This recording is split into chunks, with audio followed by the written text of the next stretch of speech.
Did you know that crime has been on the decline since the late 1980s? To keep this positive trend going, there are many ways where we can reduce crime so that all citizens in all cities can feel safe. Reducing crime is a very important topic since this makes any community safer and or stronger.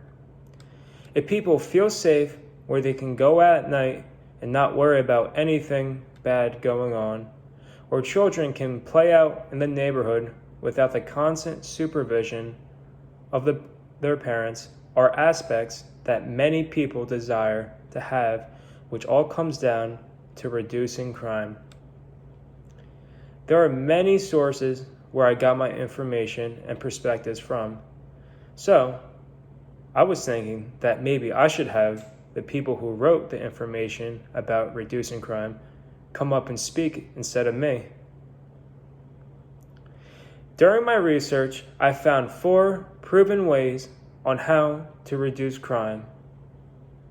By ensuring that law enforcement agencies use evidence-based policing strategies to combat violence, to improve trust and cooperation between communities and police, to provide officers with the necessary resources to respond to the needs of their communities, and to make programs for people that have had rough or unhealthy childhoods.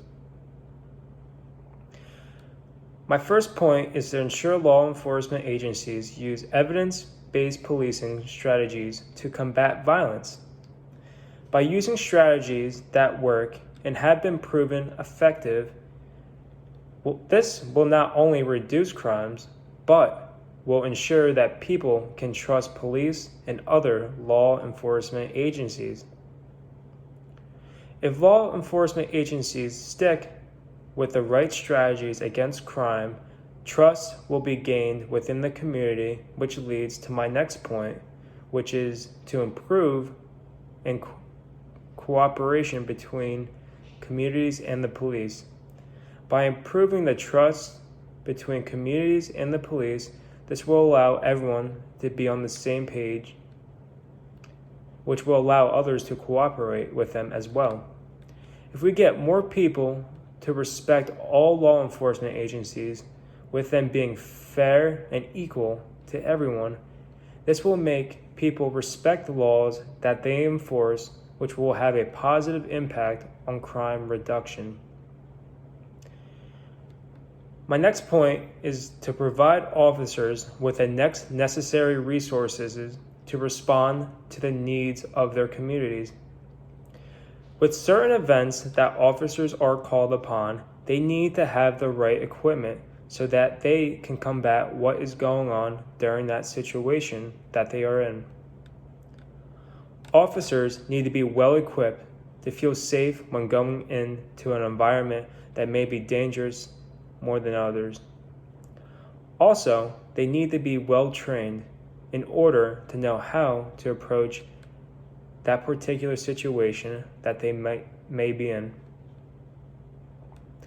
My last point is to make programs for people that had rough or unhealthy childhoods. Children and young adults that may fall under this category are people who grew up with drugs, their families being part of gangs or other illegal activity, or they have been abused. If we take the time and realize that not everyone is from the same background and have gone through issues throughout their lives, then by making programs that can give children and young adults the proper enforcement on how to act in the real world can help reduce crime. To recap my main points, by ensuring law enforcement agencies using the right evidence-based policing strategies to combat violence, by improving the trust and cooperation between communities and the police, to provide officers with the necessary resources to respond to the needs of their communities, and to make programs for people that have had rough or unhealthy childhoods, can all help reduce crime and can make the world a better tomorrow. Thank you for listening, and I hope we can continue this positive trend